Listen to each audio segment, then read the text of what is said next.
Hello बच्चों, कैसे हो? आशा है सभी लोग ठीक होंगे, परिवार के साथ होंगे।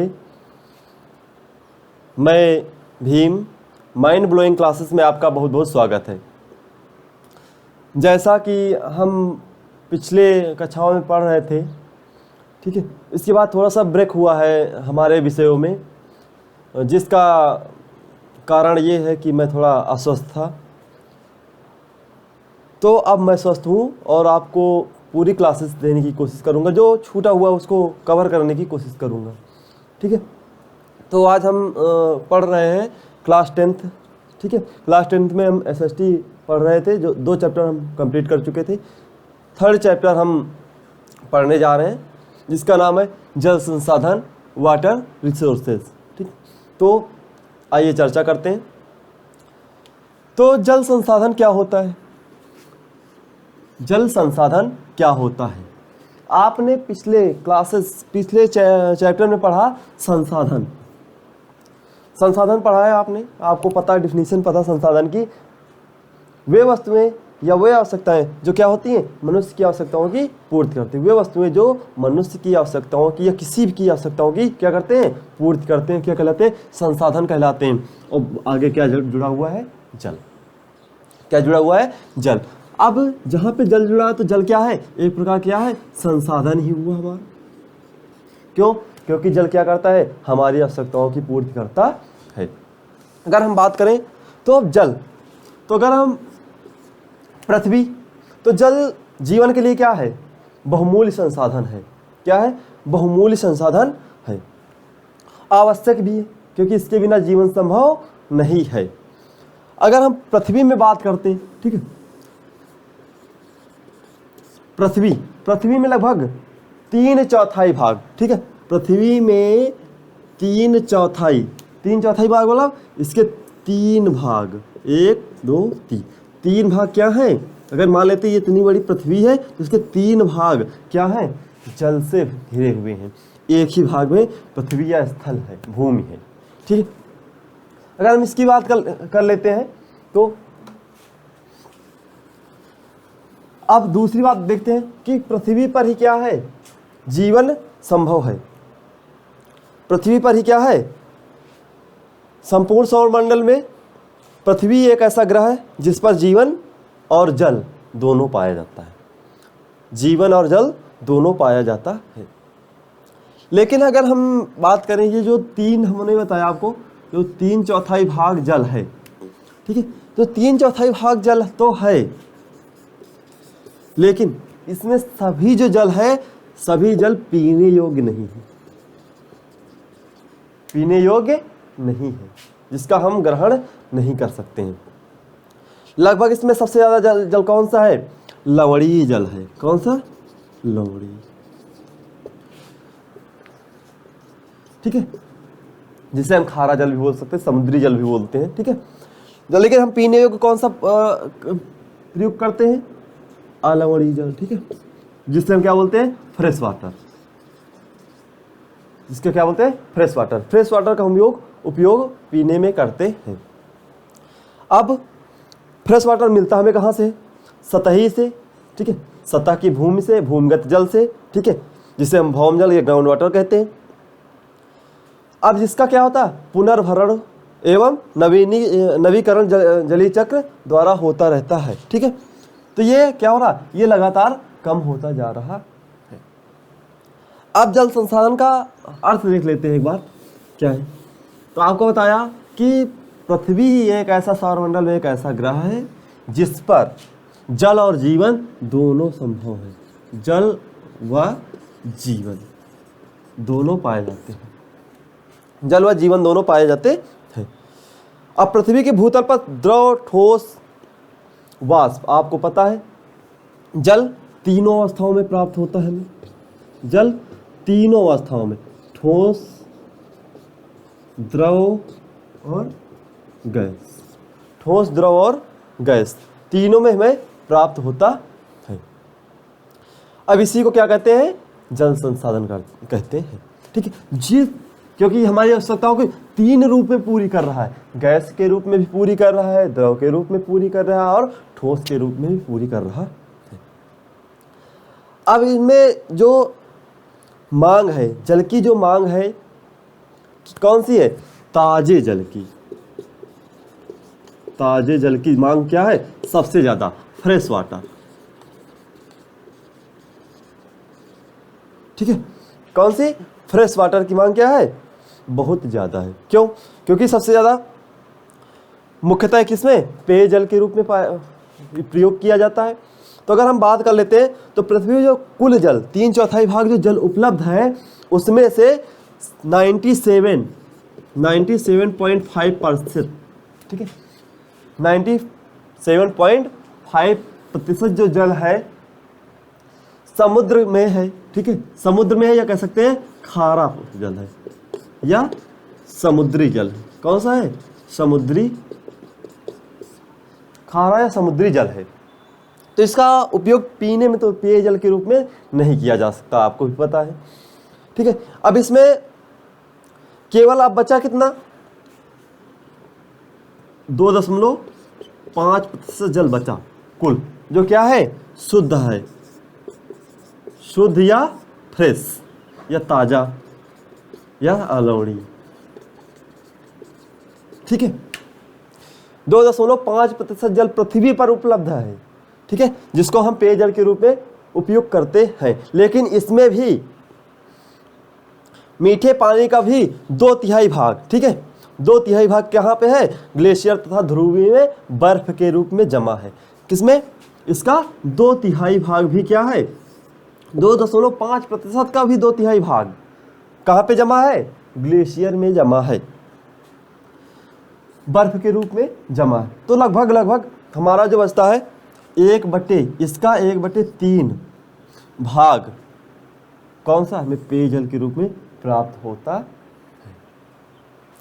और पृथ्वी पर उपस्थित कुल जल एक बहुत छोटा भाग ही क्या है? बहुत छोटा भाग ही, क्योंकि 2.5% का 1/3 भाग हमें केवल पेयजल के रूप में उपलब्ध होता है। ठीक है, इसलिए अब इसके बाद आता है जल का महत्व। जल का क्या महत्व है? तो जल का महत्व आप जानते होंगे।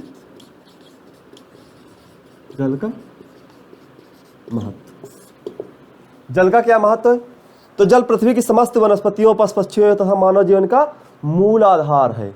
मूल आधार मतलब आवश्यक वस्तु है। ठीक है, जल का उपयोग कृषि, उद्योग, परिवहन, घरेलू कार्य, ऊर्जा आदि में किया जाता है। ये आपके महत्व है। ठीक है, मत्स्य पालन तथा पर्यटन जैसे उद्योग तो पूर्ण रूप से जल पर ही आधारित हैं। ठीक है, मत्स्य पालन, मछली पालन क्या है? जल पर ही आधारित है। जल बिना क्या मछली रह सकती? नहीं। ठीक है, भारत की विशाल जनसंख्या को खाद्य सुरक्षा उपलब्ध कराने में कृषि की महत्वपूर्ण भूमिका, जो जल संसाधन पर पूर्णतः आश्रित है। क्योंकि जो हमारी कृषि है, कृषि कार्य हेतु, ठीक है, कृषि कार्य हेतु क्या है? जल की महत्वपूर्ण आवश्यकता होती है। ठीक है, जल की ही आवश्यकता होती है, जिससे हमारी कृषि पैदावार होती है।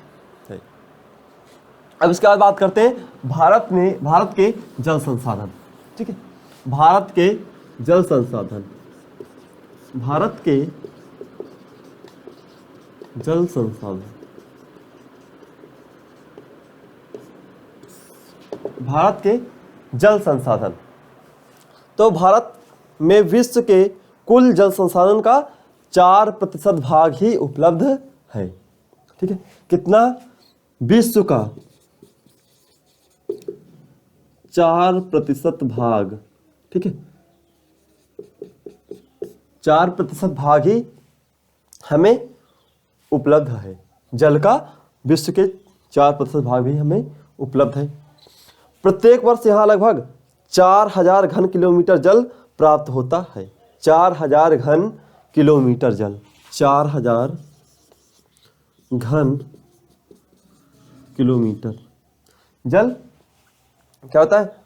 प्राप्त होता है, जिसका लगभग 1/3 भाग वाष्पीकृत हो जाता है। ठीक है, वाष्पीकृत मतलब 1/3 भाग वो क्या होता है? वाष्पीकृत, वाष्प के रूप में उड़ जाता है। ठीक है, वाष्पीकृत हो जाता है तथा अधिकांश भाग अर्थात 45% भाग ढाल के रूप में बहकर झीलों, तालाबों, नदियों में चला जाता है। ठीक है, इसका भी क्या होता है? 45% भाग क्या होता है, ढाल के रूप में बहकर एक स्थान से दूसरे स्थान, नदियों, झीलों, तालाबों में बहकर चला जाता है, जिसका हम उपयोग नहीं कर पाते हैं। इसके बाद हम बात कर लेते हैं इसी में, इस जल को धराती जल अथवा सतही जल भी कहा जाता है। वर्षा के जल की कुछ मात्रा लगभग 22% मिट्टी में प्रवेश कर भूमिगत हो जाती है। ठीक है, जो आप देखते हैं जो वर्षा का जल होता है, जब बरसात होती है तो आपको क्या लगता है कि जब वर्षा का जो जल होता है, ठीक है, जब वर्षा होती है तो वर्षा का जल क्या होता है, आपको क्या लगता है पूरा पूरा जल पृथ्वी अवशोषित कर लेती है? नहीं, लगभग केवल उसका 22% भाग ही क्या होता है, भूमि में अवशोषित होता है। ठीक है, भूमिगत हो जाती है बस, बाकी जल क्या होता है, बहकर नदियों, झीलों, तालाबों में चला जाता है, जिसका हम उपयोग नहीं कर पाते। लेकिन अगर हम इसका क्या करें, इसी को हम वर्षा के जल को इकट्ठा कर लें, गड्ढों के रूप में, तालाबों के रूप में इकट्ठा बहने ना दें, तो क्या होता है, ये लगभग 90% तक भी अवशोषित हो जाता है, जिससे हमारा क्या होता है, भूमिगत जल जो हमारा फ्रेश वाटर है वो उसकी मात्रा बढ़ जाती है। ठीक है, तो जिसे क्या कहते हैं, भूमिगत जल तथा अधोभौम जल कहते हैं। इस जल का लगभग 60% भाग सिंचाई के लिए उपयोग किया जाता है। ठीक है, इसी में जो जल हमारा होता है, इसी का 60% भाग क्या करते हैं, हम सिंचाई के रूप में उपयोग करते हैं, सिंचाई के रूप में उपयोग करते हैं। ठीक है, ये रहा भारत में जल संसाधन। ठीक है, तो आपको पता है, इसीलिए अगर हम आगे इसमें पढ़ेंगे कि हमें वर्षा के जल को किस लिए, ठीक है, एकत्रित करना चाहिए, क्यों इसका संरक्षण करना चाहिए, ये आप यहीं से समझ सकते हैं कि क्योंकि 22% ही इसका भाग हमें अवशोषण हमें मिलता है, प्राप्त होता है, बाकी जल व्यर्थ चला जाता है। इसके बाद हम आगे बात कर लेते हैं, तो जल के स्रोत क्या क्या हैं। ठीक है, जल हमें कहाँ कहाँ से मिलता है, तो हम बात करते हैं जल के स्रोत।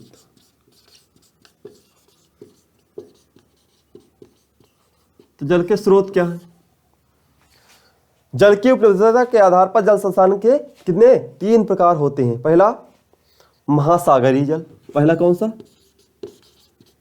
महासागरीय। सेकंड पॉइंट हमारा स्थलीय जल। ठीक है, स्थलीय जल। और तीसरा पॉइंट हमारा है भूमिगत जल। ठीक है, भूमिगत जल। ठीक है, ये 3 प्रकार के जल के स्रोत हमारे पाए जाते हैं। तो पहला महासागरीय जल। तो महासागर क्या है, महासागर जलमंडल का एक अभिन्न अंग है। यह अनेक प्रकार से मनुष्य के लिए या मानव जीवन के लिए उपयोगी सिद्ध होता है। महासागरों में विभिन्न प्रकार के नवीकरणीय और अनवीकरणीय साधन उपलब्ध हैं, जिनका उपयोग मनुष्य अपनी आवश्यकताओं के अनुरूप करता है। महासागरीय जल के अंतर्गत महाद्वीपों के मध्य स्थित सागर, लघु सागर तथा खाड़ी का जल भी शामिल है। ठीक है, स्थित सागर, लघु सागर तथा खाड़ी का जल भी इसी के अंतर्गत आता है।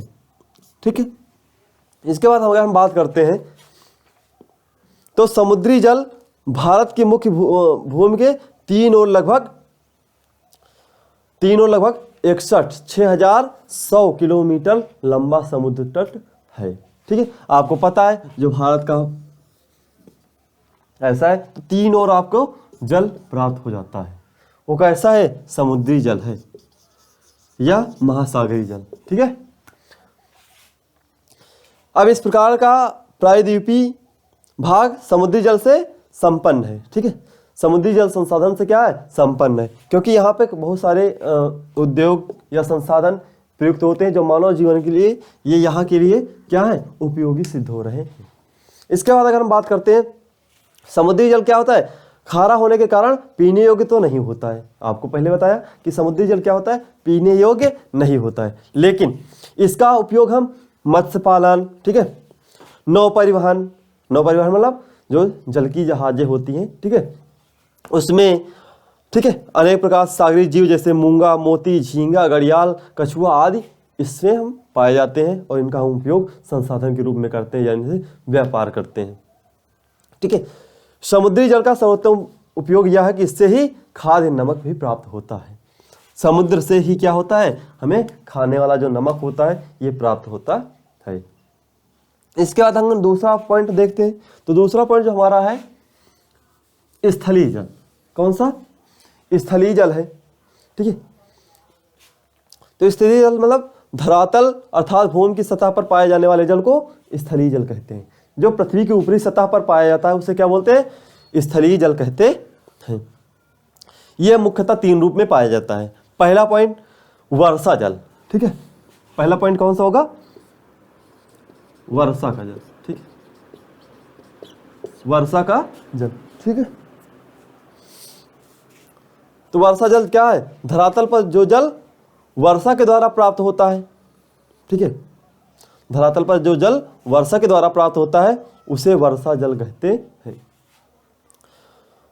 वर्षा जल क्या होता है? बहुत शुद्ध होता है, अत्यंत शुद्ध होता है। हिमालयी नदियों को छोड़कर अधिकांश नदियां, विशेषकर दक्षिणी नदियां, भारत की नदियों में बहने वाला जल वर्षा का ही होता है। आपको जब पिछले चैप्टर में पढ़ाया था कि जो नदियां होती हैं, ठीक है, सॉरी शायद 9th वगैरह में आपने पढ़ा भी होगा कि जो प्रायद्वीपीय नदियां हैं वो किस पे डिपेंड है, किस पे आधारित है? वो सभी की सभी वर्षा पर आधारित है। किस पे? वर्षा पर आधारित है। और जो हिमालयी नदियां हैं वो हिमालय पर आधारित है, या हिमालयी हिमनद से, हिमनद पर आधारित है। तो हिमनद वाली नदियां हमेशा क्या होता है, उनमें जल प्रवाहित होता रहता है। लेकिन जो प्रायद्वीपीय नदियां हैं यहाँ पे जल की मात्रा कम होती है। कभी कभी ये नदियां क्या होती हैं? सूख भी जाती हैं। क्या होती हैं? सूख भी जाती हैं। जिससे क्या होता है, तो अगर हम बात करते हैं तो ये जो जल है ये प्रायद्वीपीय नदियां हैं, किससे हैं? वर्षा के जल पर ही आश्रित है। इसलिए भारत की जलवायु मानसूनी होने के कारण यहाँ मुख्य रूप से वर्षा के 3 महीने ही वर्षा का जल प्राप्त होता है। इसके परिणाम से बहुत बड़े भाग में धरातलीय जल की कमी हो जाती है। ठीक है, क्योंकि वर्षा के जल पर अगर डिपेंड है नदियाँ, तो जब बारिश नहीं होगी तो क्या होगा? ये सूख जाएंगे, सूख जाएंगे तो वहाँ पे जल की कमी हो जाएगी। दूसरा नदियों का जल। ठीक है, दूसरा भूमिगत जल में क्या आता है? नदियों का जल है। ठीक है, अब नदी जल क्या है? यह भारत के प्राकृतिक जल संसाधन में महत्वपूर्ण भूमिका सिंचाई, ठीक है, निर्वाह करता है। प्राकृतिक है, नदियां आप बनाते हैं या हम बनाते हैं? नहीं, नदियां कैसी है? प्राकृतिक है। ठीक है, तो प्राकृतिक नदियों से क्या होता है? ये क्या करती? बहुत महत्वपूर्ण जल का निर्वाह करती है। अगर भारत में प्रचुर मात्रा में नदियां तथा उनका जल उपलब्ध है, जिससे क्या करते हैं? इसका हम नदियों में बांध बनाकर जल विद्युत उत्पादन, सिंचाई, नहरें, ठीक है, प्रमुख ताप विद्युत संयंत्र, ठीक है, परमाणु ऊर्जा संयंत्र तथा अनेक उद्योग इन नदियों पर आधारित हैं। ठीक है, इसके बाद अगर हम बात करते हैं इसी से हमारी क्या होती है, अगर भारत में बात कर लेते तो गंगा, यमुना, ब्रह्मपुत्र, नर्मदा, ताप्ती, मांडवी, गोदावरी, कृष्णा व महानदी आदि नदियां आंतरिक जलमार्ग की सुविधा से उपलब्ध करा रही हैं। ठीक है, इनसे क्या हो रहा है? नदियों से जलमार्ग भी बनाया जा रहा है। इसके बाद तीसरा इसी में पॉइंट बात करते हैं, तो जो भूमिगत जल है तो इसमें जलाशयों,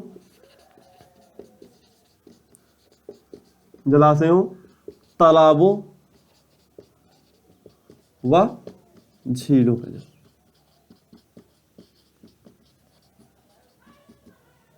ठीक है, जलाशयों, तालाबों व झीलों का जल।